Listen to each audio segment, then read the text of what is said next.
everyone, and welcome to EUphoria, a community that spotlights diverse TTRPG creatives here locally in Europe and outside of the US. My name is Taylor Navarro. I use she, her pronouns, and I am the EUphoria staff member here conducting an interview today.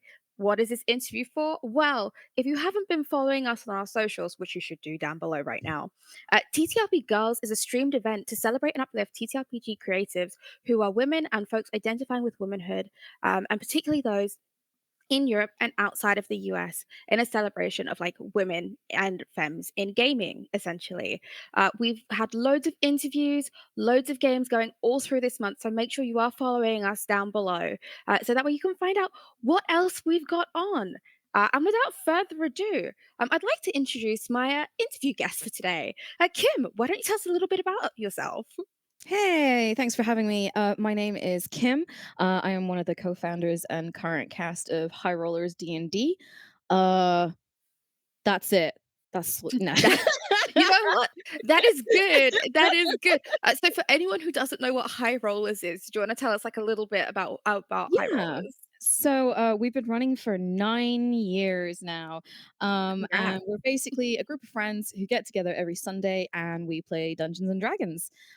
We are currently on our third campaign, which is Althea, the Dragon Empire.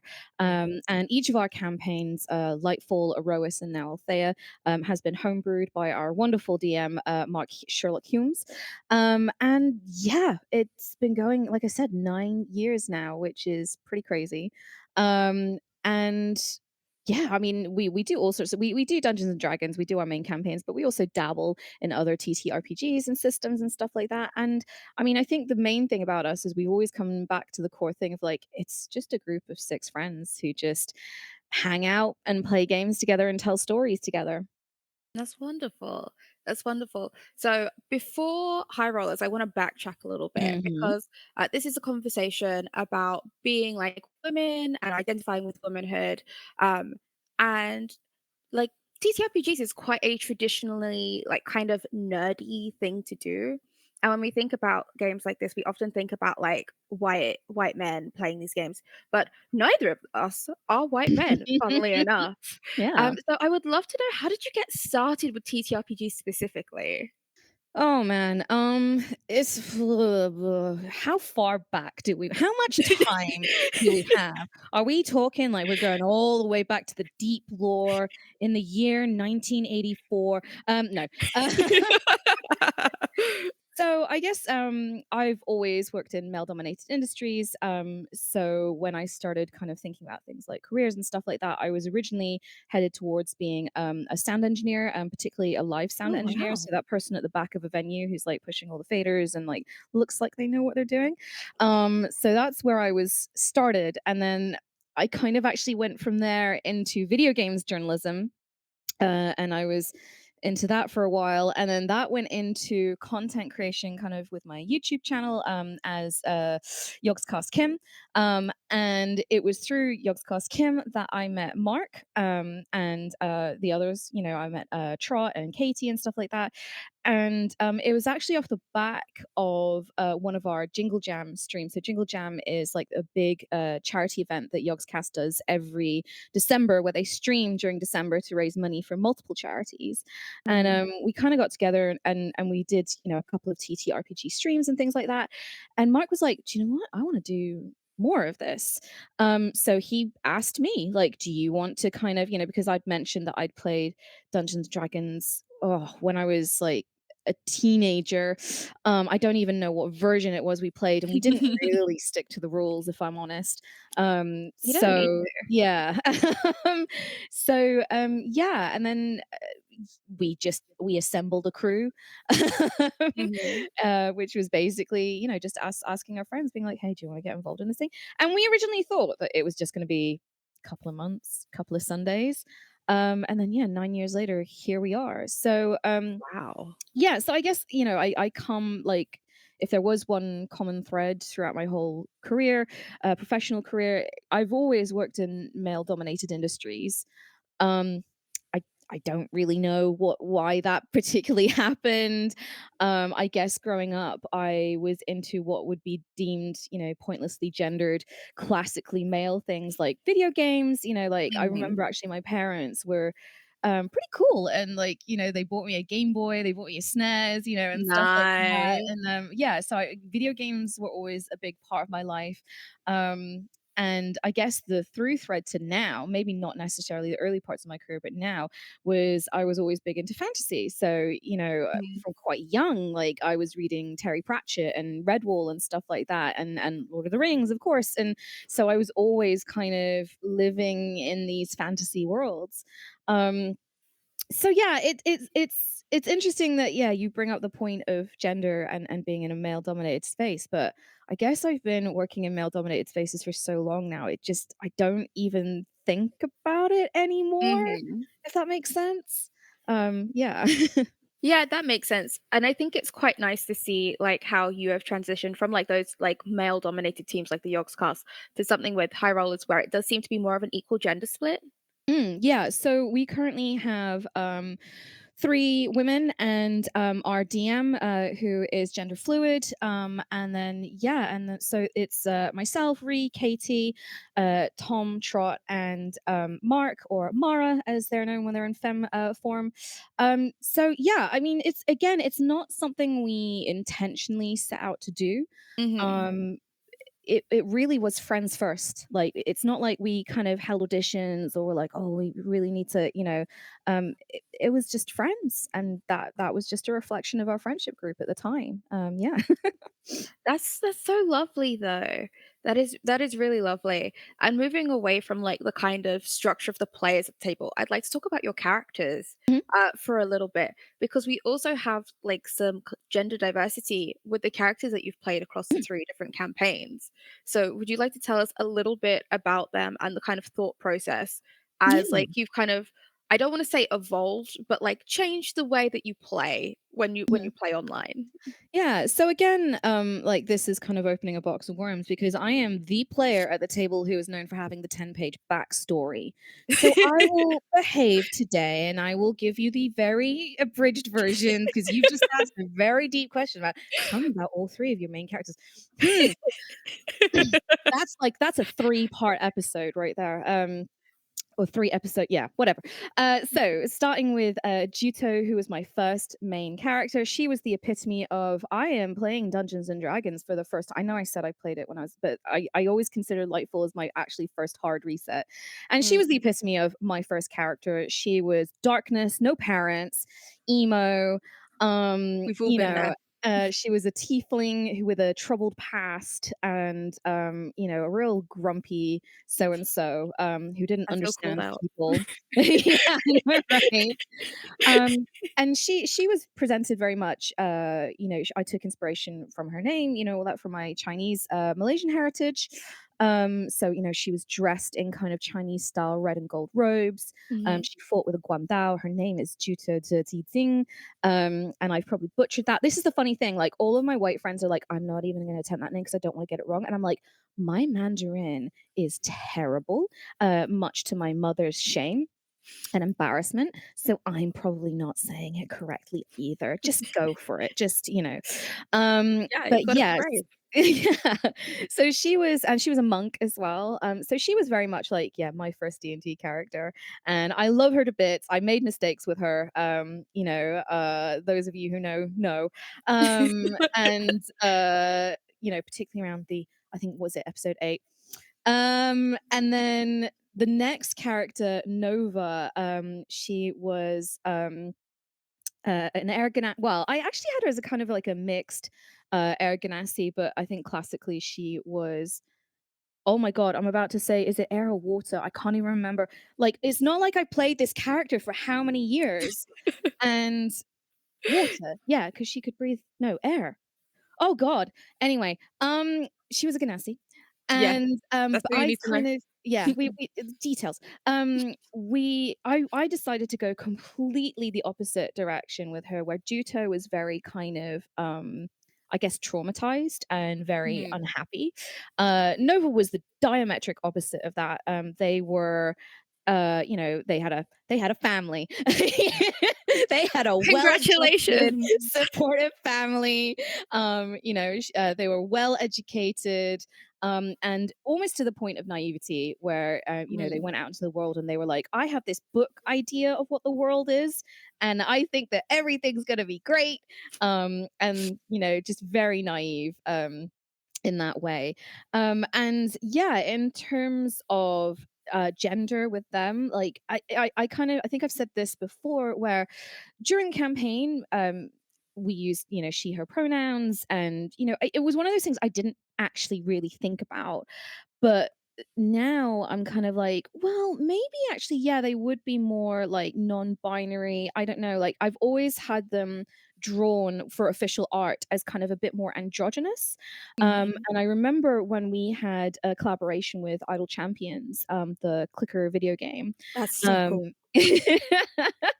but I remember when they first came back with some official, like, our art drawn in their style, and the artist had kind of perhaps put a few more female coded touches, like long eyelashes, long nails, a fuller bust, a feminine figure. um, and I kind of went back and I was like, no, they're flat chested, they don't really, they're not a girly girl, they don't do kind of makeup and nails and Mhm. stuff like this. So, could you please, be a bit more androgynous with their presentation? Um, and yeah, and that was so that was Nova. And then now I've gone to Griffith of Tremoro, who is a big old lion man. I guess you can kind of see sort of blueprints of him with some of my one shot characters, including Dog's Body, who is my Curse of Strahd character, Ooh. and Boomer, who is my Chaos Gremlin Goblin. Who again is another one-shot character. This isn't the first time that I've played a male character, Mhm. but this is probably the first, like, I guess, full campaign. Well, it is the first full campaign one. And with Gruff, I actually wanted to. It's a whole mixture of things. Like, I wanted an older character, Mm. because fantasy characters are always like what, 15, 16, 17, 18, going Too out in the young. world. We Yeah, shouldn't like, be letting them save the world, they're I children. know, they should be in school, goddammit. No, There we but go. they're always, like, late teens, early 20s, and I was like, "No, I want someone who's kind of middle-aged, got a bit of a dad bod." Um, and, yeah, like, I don't particularly know why I wanted to go male, but that's Mhm. where we've ended up. I think because for me, like, uh, I this is gonna be might be a bit controversial what I say, like, but, just bear with me as I think this out. Like, Yeah. all my life, I don't really think too hard about my gender. Um, Mhm. I guess when I was younger, I was always classically a tomboy. Mhm. And, this is gonna sound the most boomerish bull crap ever, but, you know, I wonder if, like, some of this language that we have now and these conversations we have around language, around pronouns, around, like, things like that, sexuality and things like that, if we'd had that when I was younger, then yes, I would have a bit more clue about who I am in terms of sexuality and gender now.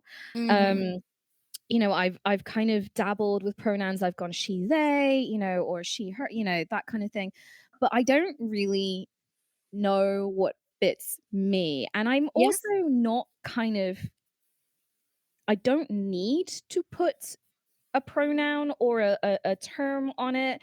Like, Mhm. people go kind of, "What sexuality are you?" And I'm like, "Well, I guess I'm pan, but I don't I don't really know." I'm still exploring. I'm 40 years old and I'm still exploring. I'm still figuring this out. And I guess my characters in D&D is a way for me to kind of figure it out and be like, "Oh, what would it be like to be, like a cis male or that kind of thing."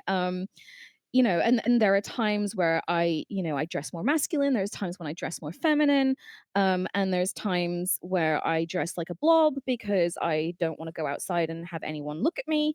Yep. Um, and yeah, so I guess, like, yeah, my D&D characters are very much a continuation of me kind of exploring myself in terms of all the wonderful facets.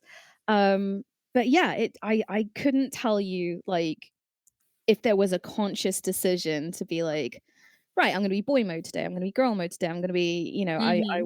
I wanna use these pronouns, and I mean that both in terms of the game and as Kim in real life. So I yeah, I think what this old person is trying to say is it's okay to not really have yourself figured out, and you'll get to Yeah. 40, 50, 60, and you'll still be like, I don't know, but as long as you're comfortable with you, that's cool. 100%. And it's not unheard of for people to kind of experiment with their identity through TTRPGs. It's one of the best things Yeah, about them is absolutely. to It's kind of figure out escapism, who you right? are. Yeah. Exactly. No, that is absolutely wonderful. So coming back to Gruff a little bit, with Mhm, the context of what you've just said in mind, um, what of like your life experiences have you been bringing to the character? Because uh like regardless of how you identify, like there is like you do identify with womanhood in some aspects, mhm. and so I'm wondering if you bring any of that to this like masculine character. Hmm. I don't consciously try for that. Mhm. Um, it's funny because like, you're talking about gender, and when you started asking the question, my brain immediately actually went to heritage, because Gruff Yes, is, let's go. yeah, Gruff is very, I guess, like, he's more kind of Western presented, as a Western kind of thing, and when I, play him, like, I do attempt to put on a Welsh accent. It's a work in progress, and thankfully the audience have been very patient with me, and I've actually had some wonderful people reach out and teach me Welsh slang. And that actually was Really? off the back of, me discovering that I'm a quarter Welsh. My grandmother was from Merthyr Tydfil, and when I was creating Gruff, we said that he was from Ice Heart, which is this very icy cold region, and so I was very much inspired by both Cornwall and Wales in that, in some of Mm, the language he uses. Like I've said he's Gruffydd of Tremoro. So Gruffydd is a Welsh name, and I know I'm not saying, I've said this before. I know I'm not saying it actually is meant to be more like Griffith, but I just, mhm. when I wrote it out as Gruff, I was like, it just fit him. Gruff just fit him perfectly Yeah. 'cause it's his demeanor, it's him, you know. Tremoro is a word that I made up from Cornish. Oh god, I'm gonna have to. It's immediately fallen out of my head, the bits of it, but it basically kind of means, ice cove, or of the ice cove, something Oh. like that. I've written it down somewhere, but I my notebook is in the studio. I have a terrible memory, Mhm, so apologies. So he originally was very kind of, yeah, like Cornwall and Welsh coded, but then I was like, well, I want him to be a fisherman, but I don't wanna be like a Western fisherman, so I actually was inspired by cormorant fishers in China. So I said that really weirdly, China. That's that's the gruff coming out, China, there or we the go. There Sterling we go. really. But yeah, so I was inspired by cormorant fishes, and, if you look at his art, he has a spectral cormorant on his staff, and he Mhm, has 2 cormorants called Seren and Ira. So to that extent, I brought in the cape, that they wear, the pipe that they smoke, that kind of thing. Um, and yeah, in terms of like, so that was the kind of the heritage that I wanted. It felt perfect, like a mixture of East and West, like me. yeah. Um, and you know, in terms of gender, thought about gender again, I just didn't really have much. I didn't have. I don't have many thoughts. Taylor is what I'm trying to say. Like, we only need one thought at any Yeah, given time. Everything else is excess noise. We drown that out. Don't exactly, worry about it. exactly. I guess, he's becoming quite paternal. It kind of ties in with his kind of personal quest. Like he left Trey Morrow to go and become a knight. He'd heard of this order of knights called the Order of the Loyal Hounds, and they had these tenets about, we protect the meek, infirm, and vulnerable. We share Mhm, our knowledge, that kind of thing. And he meets Xanthias, which is Tom's character on the road, and Xanthias is in a moment of distress and needing help. And, that's kind of how we begin the campaign is we've been traveling the road together. And, Gruff kind of assigns himself as Xanthias's ward, whether Xanthias wants this or not. Um, you know, and I guess, like, it is an exploration of the paternal or maternal side, Mhm. of Gruff. Mhm. Um, what I actually haven't told the rest of the party, like, they know out of character, but we've been playing this for over a year now, and I still haven't told them in character that Gruff actually has kids of his own back in Ice Heart. Oh, And the longer it goes wow. on, the longer I'm like, I don't know how to bring this up in character, so this is going to be a fun surprise. Um, It so needs to be a surprise, like, yeah, it'll so happen when it happens. yeah, so I guess I kind of wanted to explore parenthood. Mm, Um, and I don't have kids of my own. I don't think I ever will have kids of my own. mm, But I almost am exploring it actually more from a lens of an exploration of my relationship with my parents. And I guess, things like, and this is not a reflection on my parents, but like things like absent fathers, mhm. and things like that. And I guess, like, yeah, just a kind of exploration of that. So, I couldn't say if, again, gender comes into that of like paternal or maternal instinct, that kind of thing. Mhm. But it's kind of, to my head, it's more like a parental role. Like, I'm Yeah. trying to explore parenthood, I guess, a bit more. And also just that uncertainty of who you are when you're older. Oh God, it is just like I'm just matching that up with what I said earlier in this interview. There we Like, go. It all yeah. comes full circle, and I think one of the beautiful things about when we create characters is we always put part of ourselves into them, even if it's Mm, not consciously done. yeah. So, the fact that this like, you haven't done it explicitly or with intention, but it Mm, but it does still kind of reflect what you're currently going through, yeah. is that's really quite lovely, actually. Yeah. I think when I created Gruff, like, my main idea actually was really like, I want an older character because there's not enough older characters in, like, fantasy adventures. Yeah. And I also want to explore this whole idea that everyone seemed to think that the older you are, the more clue you have about yourself. And I'm like, no, we No. have no clue what's going on. We don't Mhm. have a handle on things. We don't have a handle, self That's so exploration is valid. still very much a work in progress, so it's okay, kids. It's okay. You can slow down, you can calm down, you got a long time to do this. I guess that was Mhm. kind of one of the thoughts in my head. So yeah. That's really lovely. I'm going to shift gears a little Mm, bit because you spoke about like heritage as being mhm, like your main thing with Gruff. Um, and I know that you do advocacy work mm, outside of mhm. TTRPGs. So I did want to spotlight that for a second, Sure. especially because EUphoria like does a lot of advocacy work in trying to make sure that we have like diverse representation. Mhm. And we protect the representation that we have. So I'd love to know a little bit more about your advocacy work. Yeah, so it kind of actually it started really during COVID. Hmm. And during COVID, there was a rise in hate crimes against East and Southeast Asians, because obviously people like to use the term the China virus, and because of the accusations of Wuhan and stuff like that. I'm not going into the right and wrongs of it, but the fact is, the term China virus was thrown around. So anyone who looked a certain kind of way was getting attacked, physically beaten up, verbally assaulted. In England, Chinese owned, well, not just Chinese owned, East and Southeast Asian owned businesses were being attacked. Workers were being attacked. There was an awful case of a Singaporean guy who was viciously beaten in London, Hmm. while people were shouting China virus at him. And he's Singaporean. So, Yeah. let's just go in that whole thing of like, can't even be accurate, it's just anyone who looks a certain kind of way. And I certainly experienced a few things, and my family members who live in the UK experienced some awful kind of things. Like, one of my cousins was spat at in the street. I had a friend who had beer bottles thrown at her and stuff like that. So yeah, I got angry. I got really angry, and Mhm. I joined a couple of groups that were either newly formed or had been around for a while in the UK, and yeah, just got stuck in. And we worked on EVR, and I've worked with Be Seen. There's a few other. One of the things that kind of came out of this was the founding of a hate crime phone line called On Your Side. Oh, So if wow. a hate crime had been committed against you, you could phone this support line. That would one record the incident for kind of data, and which would then be used with police stations and the government, and then also to provide support for that person.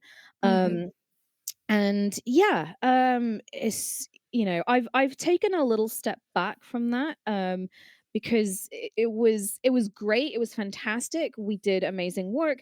If any of our usual high rollers audience or Kim audience are here, you guys did so well raising money, for all these causes, and which genuinely, has helped the community. But I personally have taken a step back, in the last Mhm. year, just because, like, it's a lot. Like, it's a Yeah. lot to deal with, and there was a lot of awful things that I was reading, I was helping out with, and it was hard, and, it affected my mental health, and, you know so I decided, you know what, I need to step back because I can't do Mm. this anymore. But left these organizations in really good places, and they're still out there, doing good work, Mm. and supporting the community as well. Yeah, so that was my part in advocacy for the last few years, and also just in doing all this and meeting the people, that the volunteers that got involved and stuff like that.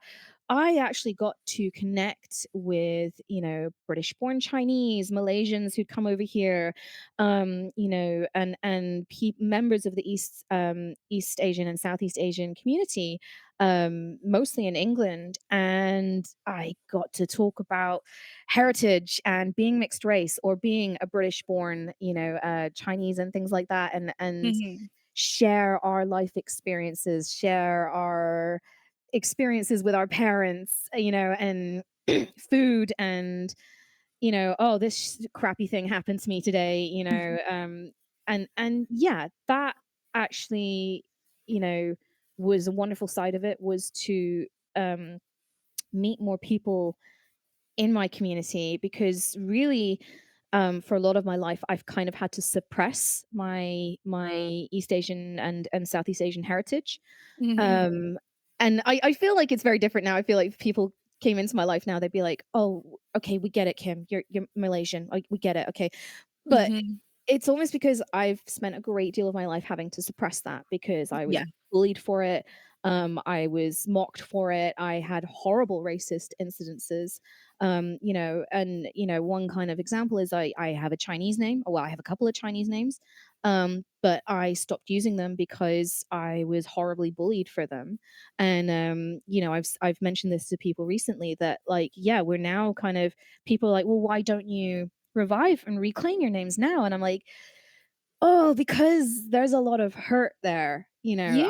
I get it, and I get that we're in the age of reclaiming, and that kind of thing, but there's a lot of hurt there, and I've had some friends, some wonderful trans friends, actually, who, I just want to shout out to the trans community and my trans friends, because they were the ones who got it, like, immediately. They got it, um, and they got, the very loaded nature that can come with just a name, you Yeah. know, and they're very understanding when I'm like, we've experimented with them calling, "Hey, it's in Bali," and I'm like, "Oh, that's me. That's me. That's me." And then, but then it also kind of catapults me back to being that kid in the playground, getting the snot beaten out of them, because I had this name. So Mm. it's really difficult, but, like, yeah, the advocacy work, and actually, it was awful, what happened in 2020, and, even still to this day. And obviously, this isn't new. Mhm. This kind of racism isn't new, but obviously it came to a boiling point, during the pandemic. And, as awful as that was, but it has meant that I've met people, you know, and managed to actually explore and be a bit more confident about who I am, who I really am, and that side of me that I have hidden for so long. So yeah. Yeah. No, there is something so important about being able to connect with your community and people who have a similar and, like, shared identity with you, Mm. that it's just, like, I don't like, unless you don't have it, you won't understand the feeling of getting it. you Mm. know? Yeah. But that's absolutely lovely that, like, in a difficult time, you were able to find people to connect with, Yeah. and even though that you've taken a step back from your advocacy work, which honestly, good on you for protecting your mental health, that is so, so important. It's not like you've completely, like, abandoned doing things that reflect your heritage. Obviously, you've still got, your TTRPG characters, but also, I'm gonna use this to segue into your game design because 'cause you've started designing adventures. Yeah, I don't know if yeah, is it game design? This is a whole new world to me. So I've always been a bit of a writer. Mhm. Always been a bit wow, Look, video crazy. games journalism is writing, Yeah, like, you yeah, yeah. have. Yeah, I mean, going back further than that, when I was a kid, I was always writing, like, Mhm. just always writing stories and things like that. I guess some of them would now be called, like, yeah, fanfics, fanfics with Final Fantasy Yes! 7, Let's go. yeah, like, so Final Fantasy 7 and Legend of Zelda were my big, fanfics and stuff like that. But also, original Incredible. adventures. I know. God, I just love Ocarina of Time so much. Um but yeah, so I've always been writing, and then as a professional, I ended up in video games journalism. But in recent years, I've been trying to kind of go back, Mm, and part of that was creating some of my own D&D like little one-shot adventures. mhm, Some of which I ran on High Rollers. So I've done a couple of horror adventures, and I did a big Lunar New Year adventure. I've also written one thing I'm really proud of was a Malaysian hantu inspired. So hantu is kind of our word for ghosts and spirits, that kind of thing. Um, and yeah, so I've got a hantu inspired adventure, which I love. And then uh, somehow I ended up writing for a company called Six to Start, who run the Zombies Run app. So it's a fitness app that basically it kind of plays an audio adventure as you run. And their mhm, main series, which was originally started by Naomi Alderman, is based in a post-apocalyptic zombies overrun world. And then they started doing kind of adjacent adventures, and that's how I kind of actually got in. I pitched a run an adventure that was based around the zodiac race. So how the zodiac creatures like Oh! actually ended up with the rat first and the ox and et cetera, et cetera. Yeah. And that was actually my first bit of work for them. Was I actually wrote a whole audio adventure where you were running with them on this race. Um, to see how That's the so zodiac order. Yeah, that cool. was so much fun. It was a lot of fun. And then they eventually landed the license for Marvel Move, which is the same concept. You do running, walking, any kind of fitness activity, and you listen to an Mhm, audio adventure. But this was all Marvel inspired. And so yeah, I've been writing a few scripts for them. I my first one was In Dreams, which was Doctor Strange and Scarlet Witch, fighting ooh. through nightmares, very kind of fairy tale themed, that sort of Oh, thing. wow. I've written Flurkin race. So they wanted a race, and I based it around Ms. Marvel at a Comic Con, and it's a disaster because Flurkins have like just invaded the Comic Con. Uh, Yes! yeah, and she gets help from Captain Marvel and Proton. And yeah, it's really fun, and I'm working on a few more adventures now. Mhm. Um yeah, I Smart move, kind of smart move. NDA, fun with NDAs. Yeah, I'm writing. I'm still writing for them at the moment. And then I've got a couple of projects on the horizon. But I think that's definitely something where what's the next wave of Kim? And it's definitely like, yeah, I want to get more into TTRPG writing.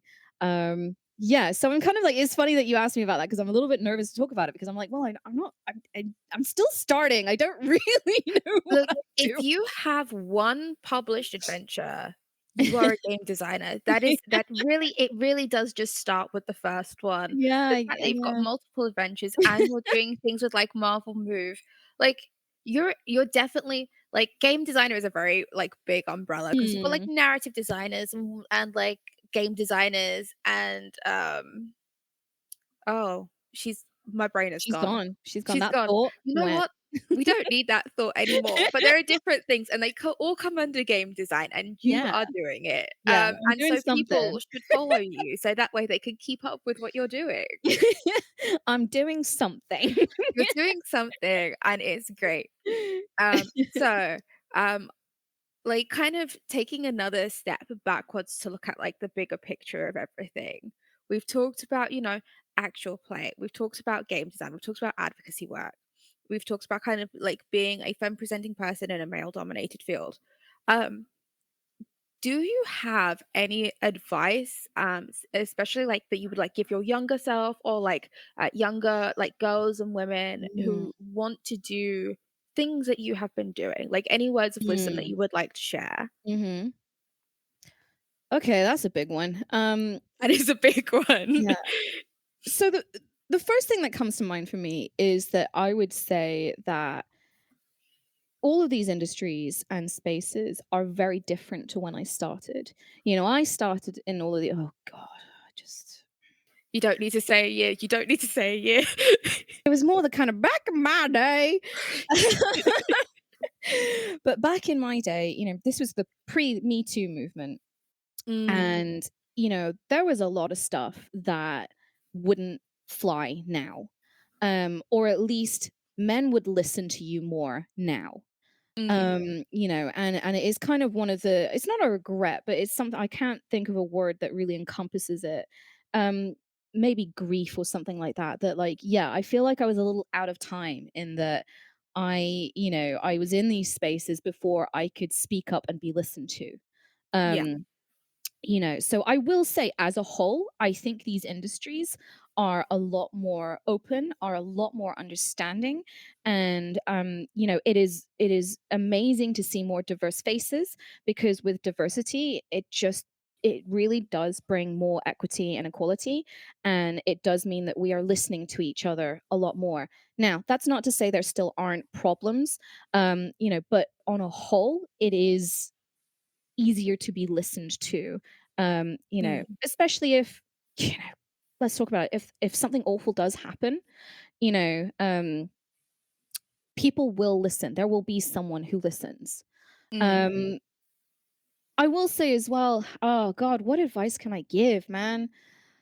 Um, I think my reflection genuinely is that things are better, and it's so much better to my crusty old heart to walk into a space and see more women and see more femmes and see more POCs and see more, queer people and stuff like that.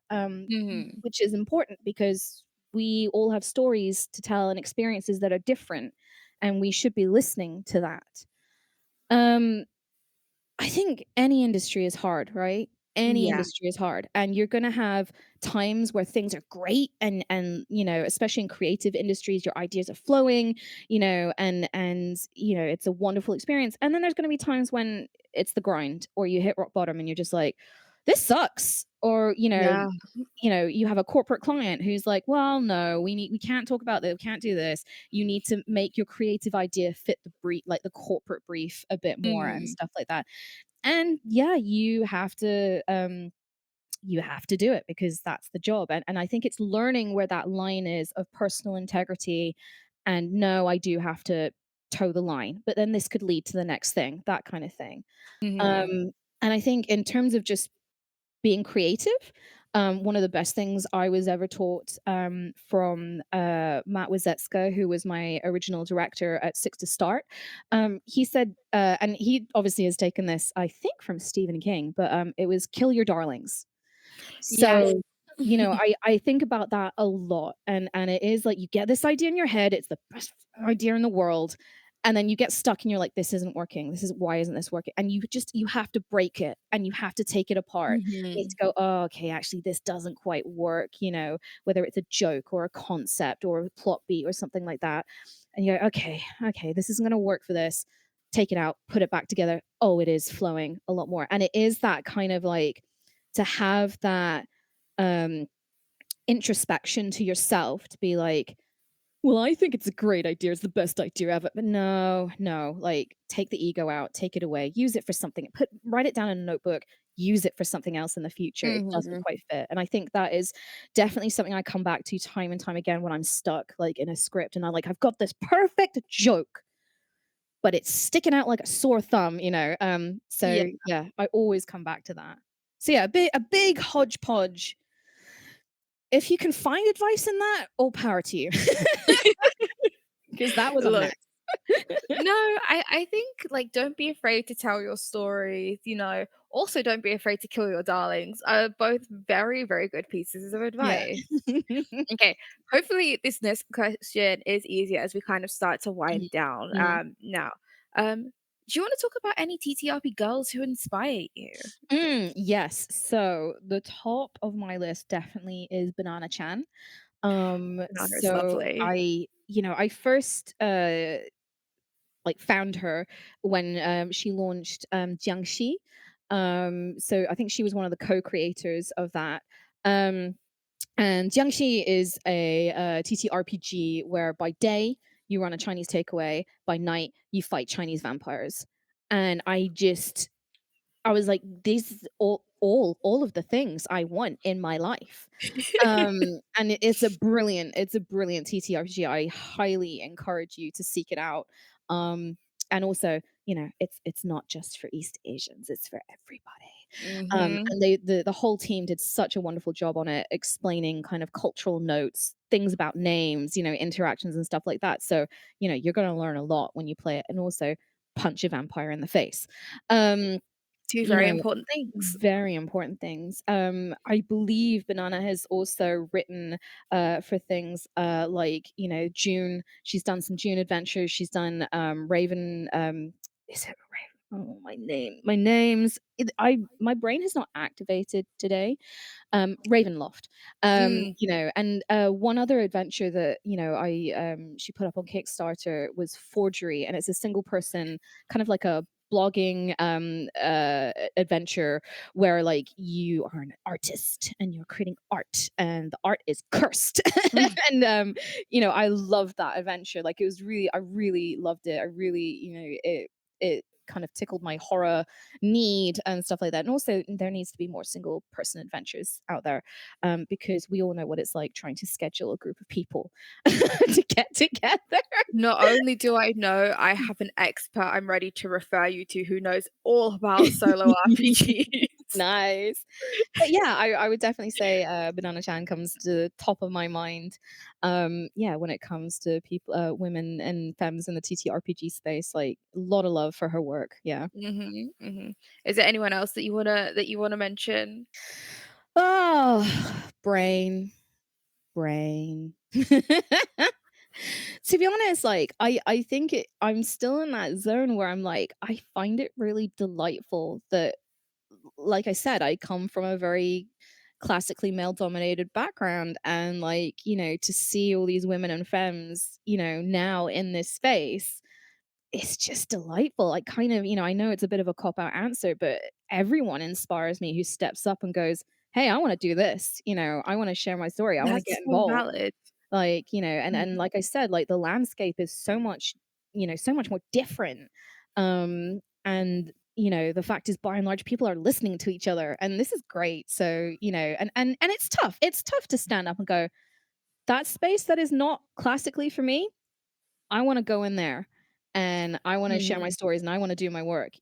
That's tough, and it will have tough moments, so honestly, everyone who stands up and kinda comes into the TTRPG space as creators, as players, as designers, as organizers, I mean, I don't wanna embarrass you, Taylor, but I am a big fan of your work and what you Oh, do. no. Here we go.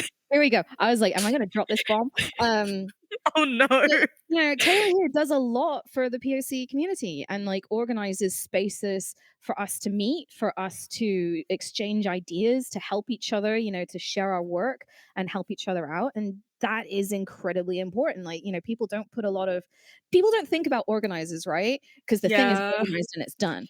But there is a Mhm. lot of work that goes into pulling a community together. So, Yeah. you get that crown as well, like, you do a lot. Thank you so much. I was not fishing for compliments. I was like, but I do very much appreciate that. Thank you. Um, And I think on that, On I that don't wanna I don't wanna call it a bombshell. To me personally, it's a bombshell because, like, just for everyone who is in the audience right now, I have been watching Kim, since she was in the Yogs cast when I was a teenager. So getting to do this interview, I'd like to thank Darcy and Ida specifically for letting me do this and for contacting Kim on my behalf. Uh, I have been fangirling the entire Mhm, time, mhm, mhm. but I'm just professional on top of that, so you can tell. I was really hoping that by the end of this interview, you'd realize what a hot mess I am, and then, like, that's it, like, No. never meet your heroes, you know, I mean, don't call me a hero, please don't, but, like, Yeah. never meet him because I think what was the first No, thing I said to you? I said I'm an incredibly boring person. but you're not like, the thing is, you're a human being, and Mm, not only are you a human being, you're a passionate human being, and you, like, use your life experiences to create art, and I think that is one of the most important things that when we're looking at storytelling, when we're looking at TTRPGs, mm, it is like, these stories don't exist without the human experiences that go into them, mm, you know? Any content that you see, like, even if it's, like, an actual play, like, I remember, like, there was one actual play you did at Valiant Hearts where you talked about mm, your like, your grandfather or your mm. great-grandfather Yeah, my and grand bringing in yeah. that human element, and that is why it was one of my favorite series. Mm, Like, it's so important, and it's why, like, things like TTRP Girls, where we're meeting these people who do things in the industry, we're finding out their human experiences is so mm, important because there is this idea of having to be perfect, especially for, like, people mm, like us who also have to be model minorities. mm. You know? Yeah. So conversations like this are so incredibly important, and so Mm, it's so wonderful to have, and I'm really, really grateful, that you've taken the time to sit down with us on the channel and talk about your human experiences, even if the answer is, "I don't know, I'm still figuring it out." People need to hear that. So yeah. it is absolutely wonderful, and thank you so much for taking No the worries. time. Oh, I think especially, like, in the social media age where everything is so, like, perfect and edited and, Mhm, everything is immaculate. I think it is important to remember we all make mistakes. mhm. We all don't really know what we're doing. But hey, we're all in this together, and like you say, just be human about it. You don't have to be perfect, we're all hot messes. We're all hot messes. We're doing our hashtag best. Yeah, hashtag best life. There we go. And on our hashtag best life, where can people find you, Kim, around the Yeah. internet? So I hang out mostly on Blue Sky and Instagram at the moment. Mhm. I'm sure you can find links to all of this, in the stream, in the video. There will be links. I'm also on High Rollers. We stream 5 p.m. UK time every Sunday on twitch.tv/High Rollers D&D. Yeah, and that's me at the moment. Fantastic. I have been Taylor Navarro. Will I continue to be Taylor Navarro? I don't know. You can find me at Taylor Ann NX on Blue Sky, but mainly you can find me here on EUphoria, where we're doing loads of cool things. Fun fact for our Patreon only content this month for TTRP Girls, I will be GMing Never Stop Blowing Up. So make sure you subscribe to our Patreon so that way you get to see me run the rest of the stuff through an amazing Charlie's Angels Ocean's 8 inspired adventure. And with that, I guess there's nothing left to do but say thank you so much for joining us Yeah, and thanks for having me. goodbye. Bye.